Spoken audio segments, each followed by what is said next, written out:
Bom dia, Jussara Galto. Bom dia, Dilson. Bom dia, Gabriel. Bom dia, boa tarde para todos, em qualquer horário que nos ouçam. Estou muito feliz. Hoje está sendo um dia excepcionalmente bom, agradável, feliz, bons resultados, boas notícias. E aproveito aqui na abertura para mandar um recadinho para alguém de Caciqui, que foi agora na última hora, não consegui ver quem foi, que depois de ver o nosso programa hoje, botou assim embaixo: volta para Caciqui, Jussara. Bem que eu gostaria, meu amor, não sei quem foi que pediu. Mas não tem, a estrada está horrível, eu não dirijo mais. Então, ônibus não tem para Caciqui. Caciqui está fora do mundo. Vamos rezar, vamos torcer para que nas eleições do ano que vem, um homem justo, um homem de direito, um homem conservador, ele se eleja para governador do Rio Grande do Sul e que seja assim muito bem votado, como já foi para deputado federal, que foi o mais votado, e eu acho que para estadual também. Foi um dos mais votados, se não foi o mais. Então, você sabe de que eu estou falando. Ele é egresso das Forças Armadas, não dessas tortas, dessas traidoras que estão aí hoje, ou com alguns deles, mas aquelas Forças Armadas nas quais a gente tinha maior esperança, admiramos desde que nascemos. O Exército é uma coisa maravilhosa, uma coisa linda, e um exemplo de lei, de ordem. Deixou de ser. Mas as notícias hoje são tão boas. São as notícias acontecidas na tarde de ontem. Que eu digo para vocês, eu sou muito valentona para muita coisa. Mas tem para outras que eu sou assim, de uma covardia absurda. Isso aconteceu ontem. Eu não tive coragem de assistir o depoimento do Jair Messias Bolsonaro, nosso mito, e nem dos outros, mas principalmente o dele. E dos outros também, eu de repente não tinha assim, tanto medo de um deslize, de uma coisa, mas nada disso aconteceu. Correu tudo de acordo, conforme a nossa vontade, que é também, deu para ver, a vontade de Deus. Porque assim, foi como um castelo desmoronando. Já vinha desmoronando há mais tempo. Todo esse processo é fictício. É uma grande fake. É uma grande, ou um grande fake. Não sei se a palavra masculina ou feminina em inglês. Mas o que eu sei é que é o processo mais eivado de absurdos que qualquer advogado nunca viu na vida. Essa é a verdade. Porque por pior que seja um juiz de comarca, ou o promotor, o seu pessoal, mas é sempre gente que conhece os códigos, conhece as leis, conhece a Constituição.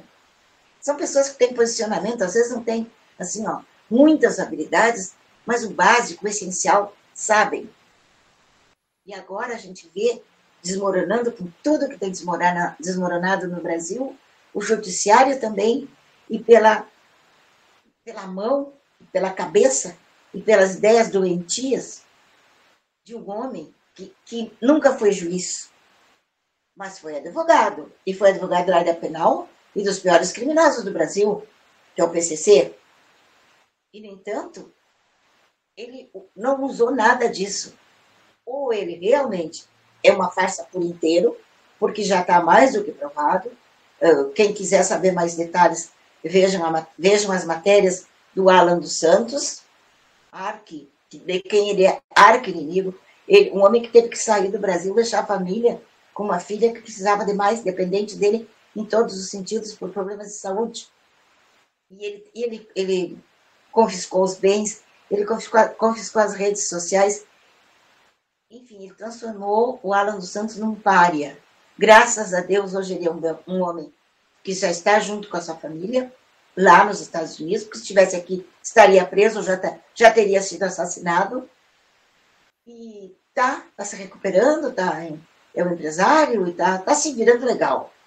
E, inclusive, participa de grandes programas, né? Como o Timeline, por exemplo, que eu acho que é imperdível. Pelo menos em qualquer hora do dia que a gente tenha uns minutos ou uma meia hora para poder assistir esse programa, que é de muita informação, muita seriedade, muito respeito. Todos os que o compõem são pessoas assim, são brasileiros como nós, os nossos ideais, com as nossas ideias, com as nossas esperanças. Mas como eu estava falando, né, a Caciqui, voltando a Caciqui, que não tem como a gente chegar lá, a não ser em carro próprio e assim mesmo arriscando o carro e a vida. Porque nós não temos governo aqui no Rio Grande do Sul. Não temos um país, não temos no Rio Grande do Sul. Nem parece que houve em 2022 uma eleição.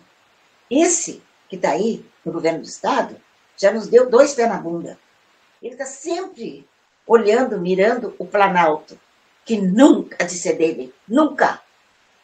Porque ele não soube nos governar, não soube governar o Rio Grande. E aí vai um recado para as professoras e para os funcionários públicos, na maioria.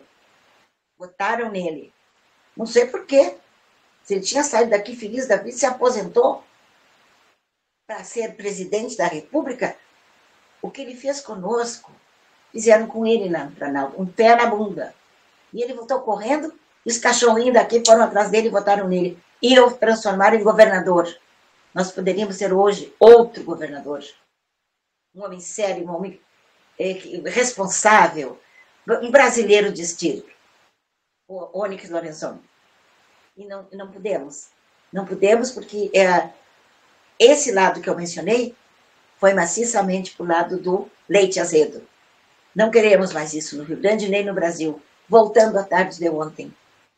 Ela foi, assim, ó, foi muito abençoada. Ela foi muito dentro das nossas expectativas e de certa forma, até um pouco melhor. Bastante. E porque estava tudo hoje pesando sobre os ombros de um homem que ainda é jovem, que ainda ele tinha um futuro brilhante pela frente.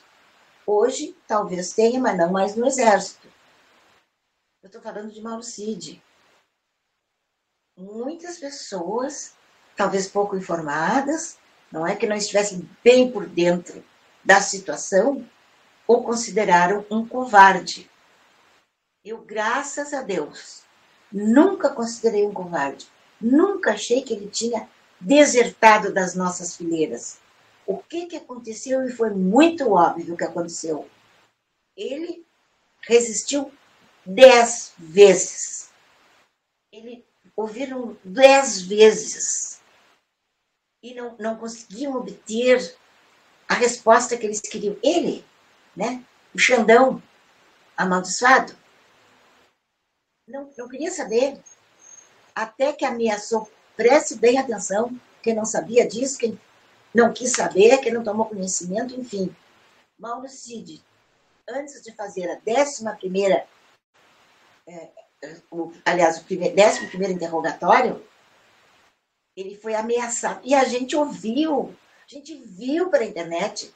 Não sei se esse vídeo ainda circula aí, mas quem, na época, foi bem visto por praticamente todos os brasileiros, onde ele foi ameaçado de viva voz, e a gente ouviu o ditador falar, ameaçando o pai dele, a mulher dele, a filha dele, filha menor também. Quer dizer, tudo absolutamente fora de toda a nossa legislação penal e constitucional. Então, aí ele teria dito algumas coisas, ou teria assinado a confissão que eles queriam que ele assinasse. E aí, mais prisão para ele e menos chances aparentes de que Jair Messias Bolsonaro vencesse, ganhasse, fosse absolvido nesse processo ilegítimo, completamente absurdo, completamente escrito por fora de todas as linhas possíveis e imagináveis. Justo ele que serviu a um presidente e ao seu país dentro das 4 linhas, porque é assim que Jair Messias Bolsonaro age sempre. Dentro das 4 linhas, dentro do que manda, do que reza a lei. E ele teve que dizer coisas que não deveria ter dito. E o Bolsonaro conhece tão bem, e o coração do Bolsonaro também é tão grande, e ele, o próprio Mauro Cid, também tem bom coração, porque hoje, quando eles se encontraram, a gente viu que houve, eu não vi na hora, eu vi depois, um caloroso aperto de mão, que eles, não havia animosidade entre eles, não havia ódio, porque não há isso entre nós. Quem nos chama de pessoas que só odeiam, que só mentem, que inventaram fake news, né, que virou moda, que pessoas que são fascistas, são racistas, são tudo que é ista. Só a esquerda que nos vê assim. Por que a esquerda nos vê assim? Porque eles são assim. O que eles veem, o que a gente vê nos outros é o reflexo de nós mesmos. E o que eles veem em nós é o reflexo do que eles são. E isso aí não é só assim, ó, como é que se diz, uma loucura coletiva. Não é. Isso aí é um ensinamento. É um ensinamento básico. O beabá do comunismo. Eles ensinam a desconstruir uma pessoa, uma liderança, um partido, um povo. Eles desconstroem, eles corroem a base. Quando eles não são mais violentos para poderem tomar tudo pelas armas, como aconteceu na China, em Cuba. Por exemplo, Venezuela resistiu muito, conseguiu resistir bastante, mas eles aprenderam isso numa cartilha. Isso é lavagem cerebral. Isso já foi feito com o ladrão que vai fazer de palhaço num palco e se estabaca no chão, e parece que hoje não está bem de saúde, está até procurando um recurso, sei lá, o que eu não quero saber, quero que ele viva até os 150 anos. Quero. Porque toda essa fase negra, sem justiça, toda essa idade esse tempo das trevas, como foi a Idade Média, a Idade das Trevas, nós estamos vivendo aqui no Brasil o tempo das trevas, desde que Bolsonaro despontou como possível eleito em 2017 e depois em 2018 se elegendo.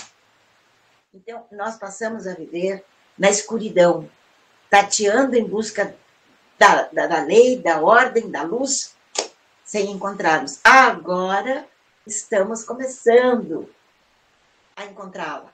Quero dizer, a luz. Estamos agora, sim, recebendo aquilo tudo que nós não precisávamos nem ter passado.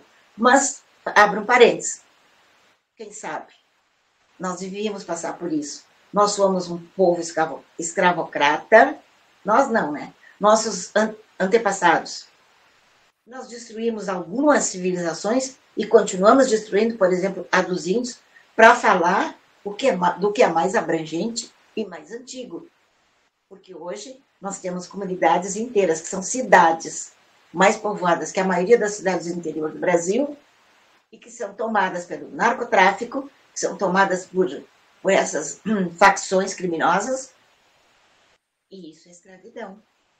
A droga é uma escravidão. A droga escraviza a pessoa, desnorteia a pessoa, tira dela o seu centro vital, a sua vontade, o seu querer, tira o amor dos dependentes químicos, porque eles não são umas pessoas, eles ficam.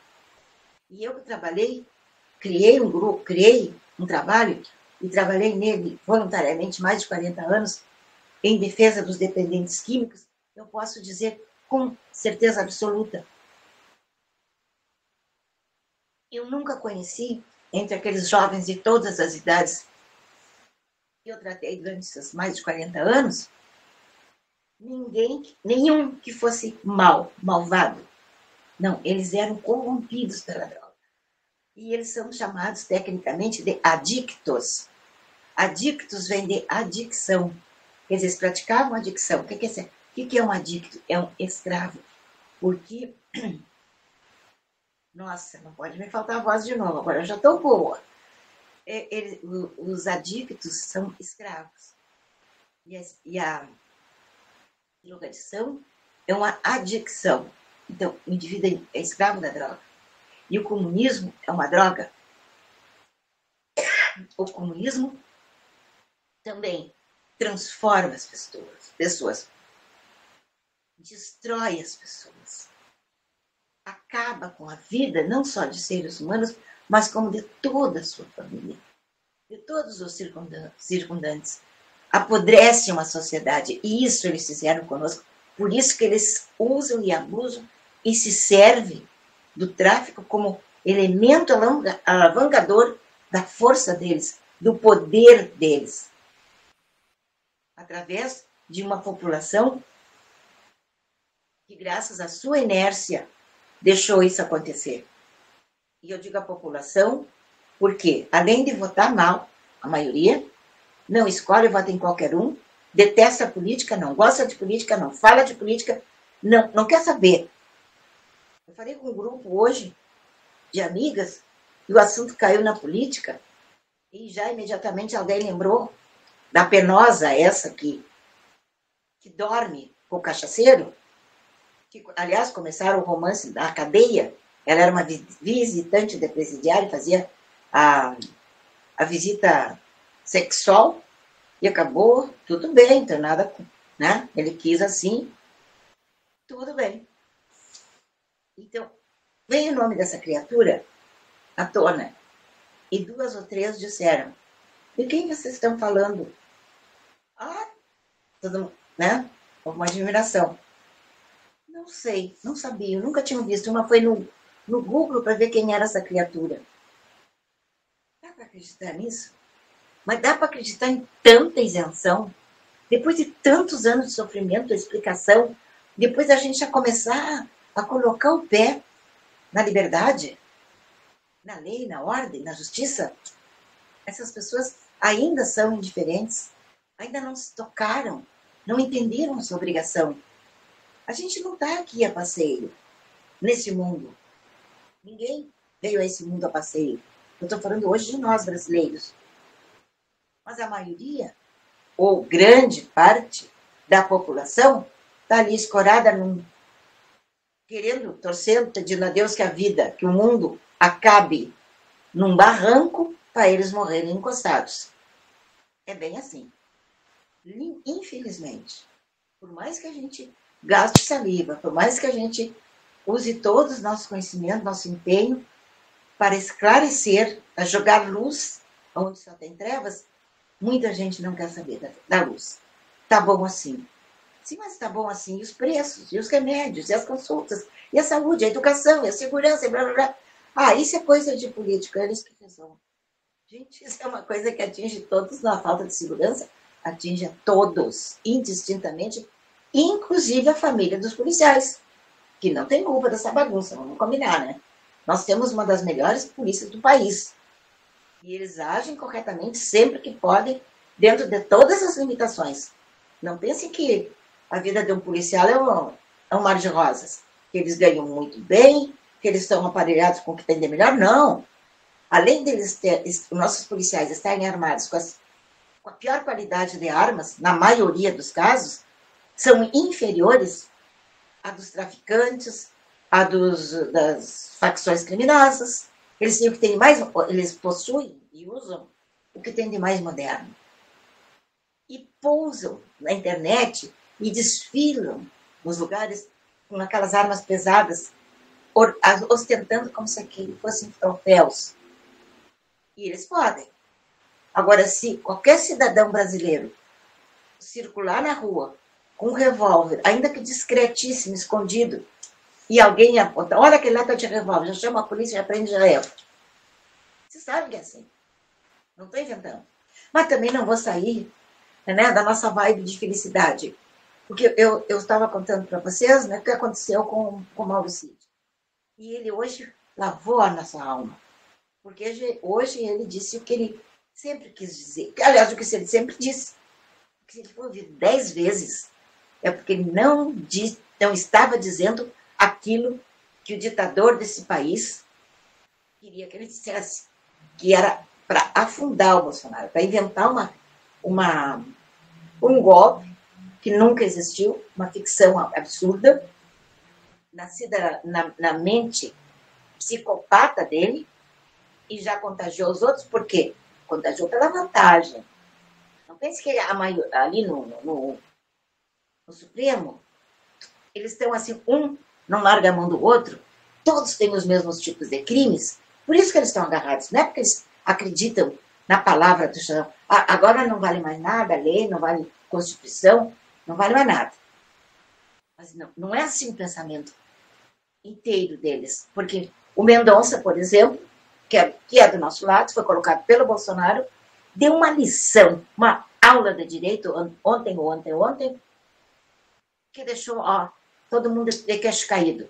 Porque é isso que aqueles canalhas ali precisam ouvir. Porque nenhum deles, a não ser o Fux, que está sempre vai e não vai, e fica e não fica, e uma hora, né, dá uma martelada no pré, outra na parede, mas até ele se comportou bem ontem. E até ele fez boas perguntas, e aí ele obteve as melhores respostas. Graças a Deus. Então, mas os outros, ele é o único que tem carreira de magistrado, o único. E os outros, um nem conseguiu passar na UAB. Mas a coisa que ele mais gosta é dar uma canetada soltando bandidos assim com dezenas, centenas de anos de condenação. Isso ele sabe.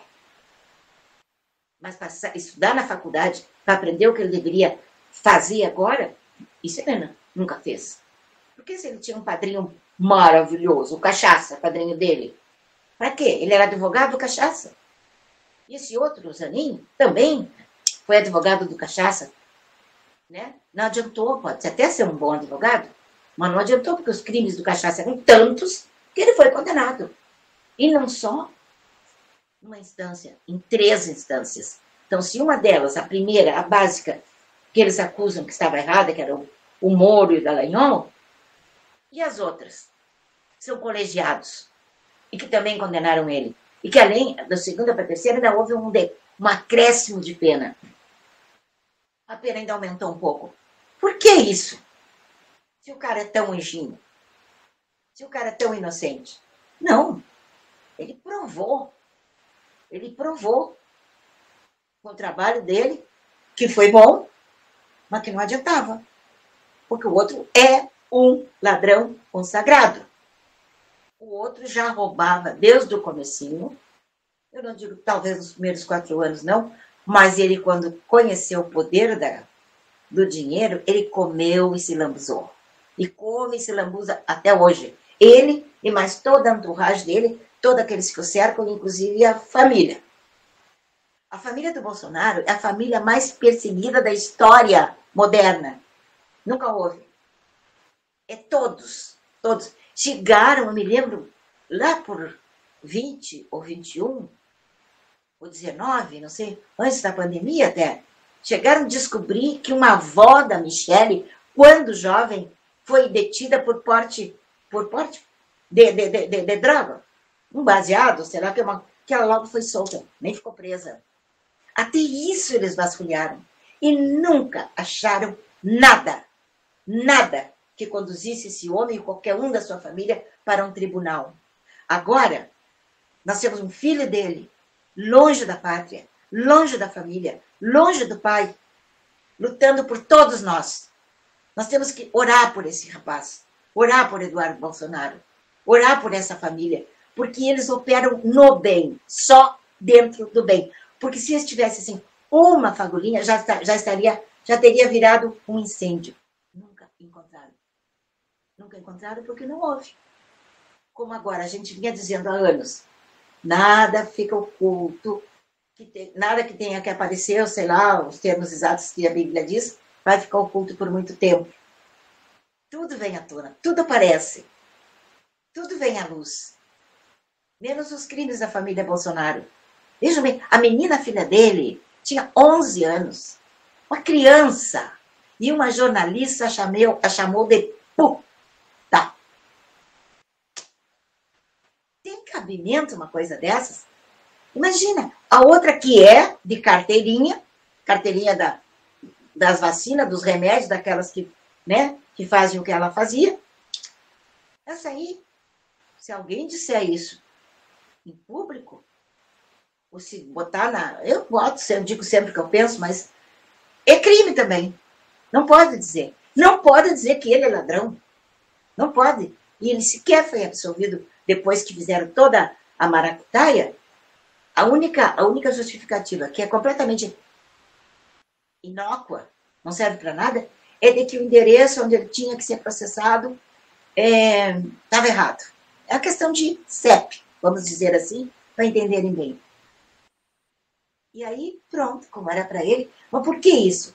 É porque ele é poderoso? Não, isso é uma estrutura, gente. Há uma estrutura global. Isso se chama globalismo. Ele é um peão nessas jogadas, como também é o Xandão. Porque o dinheiro em excesso corrompe, ele deixa a pessoa inebriada, deixa a pessoa como se tivesse... É uma droga. O dinheiro, quando é demais, é uma droga, porque vicia. Então, já não existe mais nada no planeta que eles queiram, que eles desejam que não possam ter. Isso aí, aí vem o tédio. Aí o que eles fazem? Descontam nos que não têm dinheiro. Descontam nos velhinhos, roubam dos velhinhos, dos aposentados. Eu me considero uma das velhinhas aposentadas e roubadas. Não rio, não, porque tá assim, ó. São milhões no Brasil. Metade já morreu, já estava morta quando eles inventaram as coisas. Quem é que fez tudo isso? A esquerda. Quem? PT, Partido das Trevas. Quem é que estava bem na liderança, bem na cabeça? O irmão do desqualificado que desgoverna o país hoje, o cachaceiro.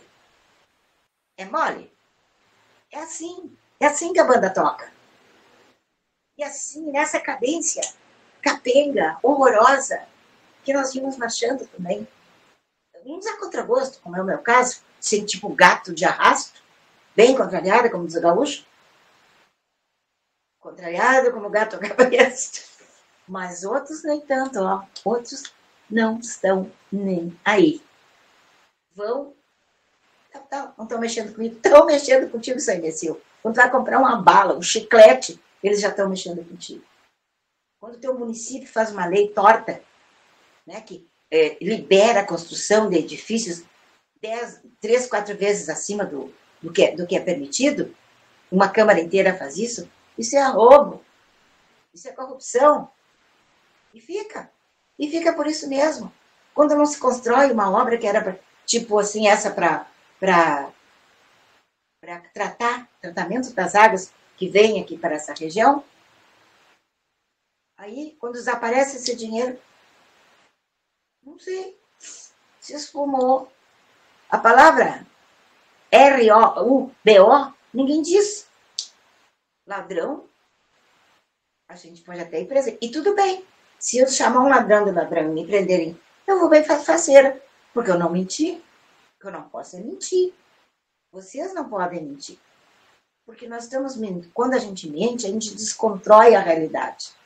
A nossa realidade, a que tem em volta de nós. Quando a gente diz que nós temos uma boa educação no país, a gente está desconstruindo. E agora o pessoal... Ai, meu Deus, é inacreditável. Entrou na ONU, que é outro âmbito de comunistas, como a OEA também, que veio aqui para fazer aquele relatório, e os brasileiros até um pouco que acreditaram, deputados, senadores, né, enfim, todo mundo prestou depoimento, foram entrevistar todo mundo, para o seu vaca aquele, para avacalhar com tudo, fazer uma coisa igual àquela que as vacas fazem, ele foi o relatório dele. Por quê? Porque ele é da OEA, Organização dos Estados Americanos, que até poucos anos foi gloriosa, ele que é sustentada pela ONU. Então agora o Trump cortou os naipes, tanto da ONU quanto da OEA. E eu quero ver agora o que eles vão fazer pelo resto do mundo. Se eles vão fazer pelo resto do mundo, o que vinham fazendo. Não vão mais, porque acabou a grana. E como eu disse, a USAID existiu, e ainda existe, estão desmontando ela, mas ela financiou toda a esquerda do mundo.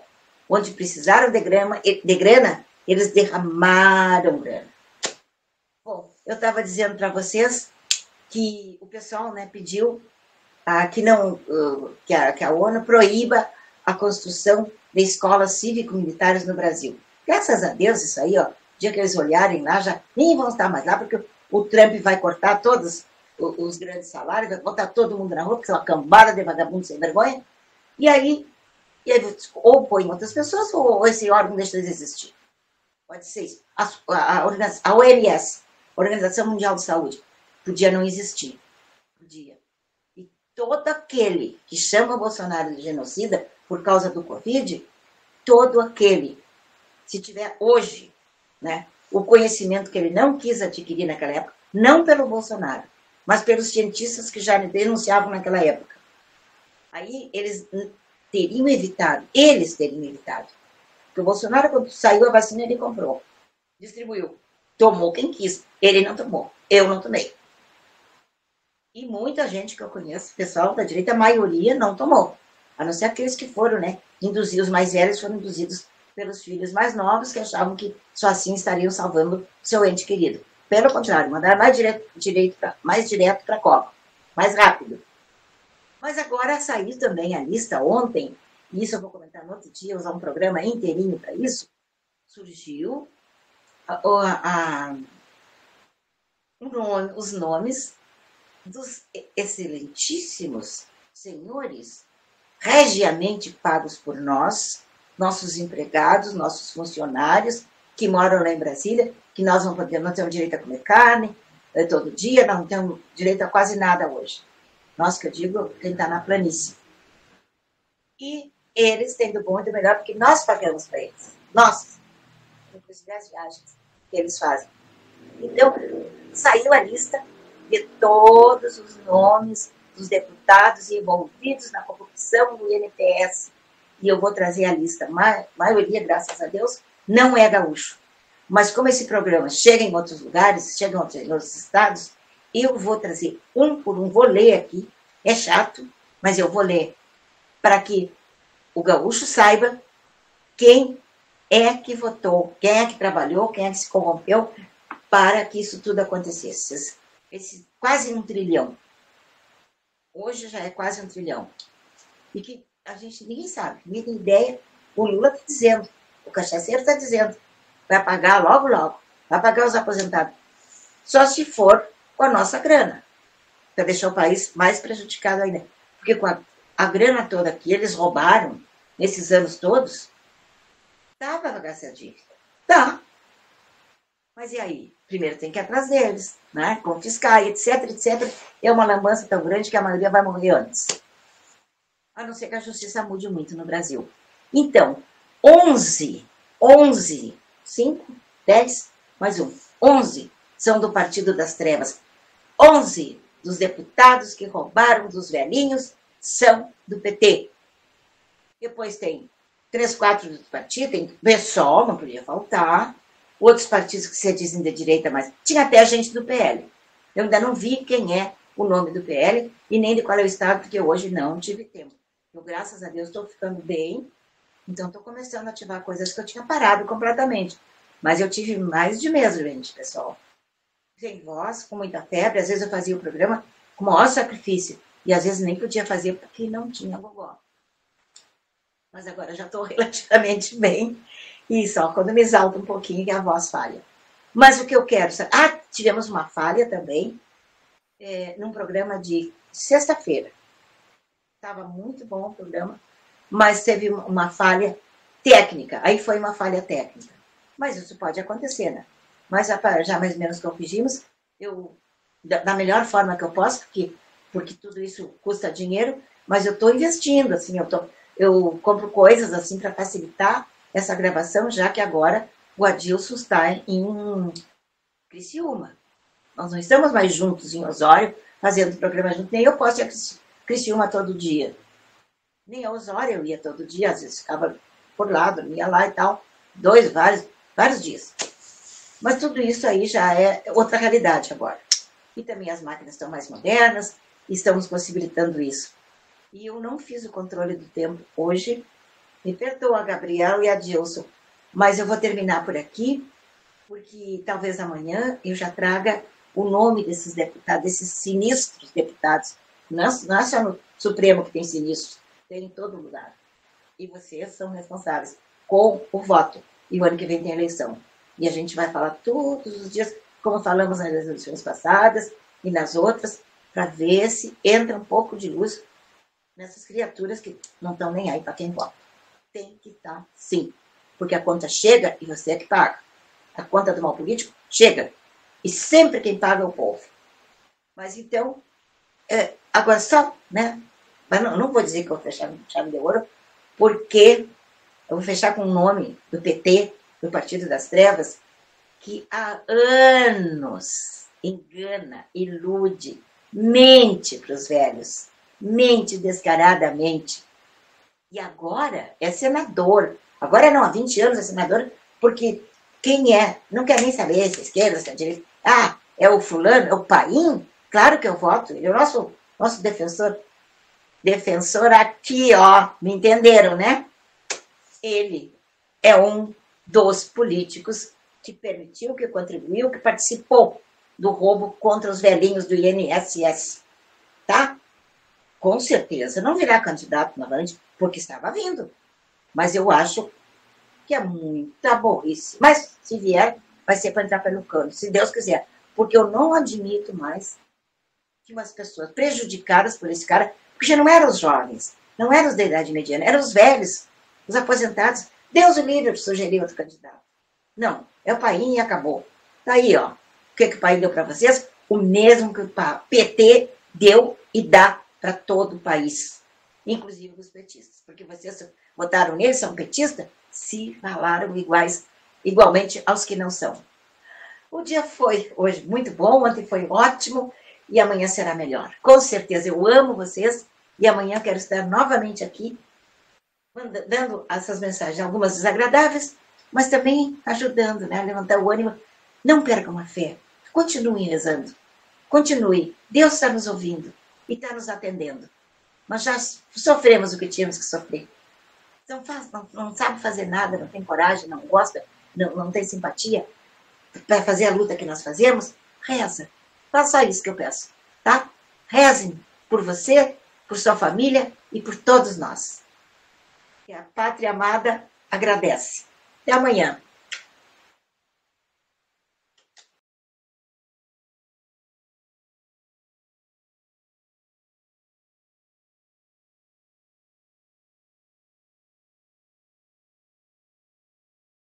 Brilhante comentário, né, do Saragalto, diretamente do Rio Grande do Sul, para nós em todo o Brasil.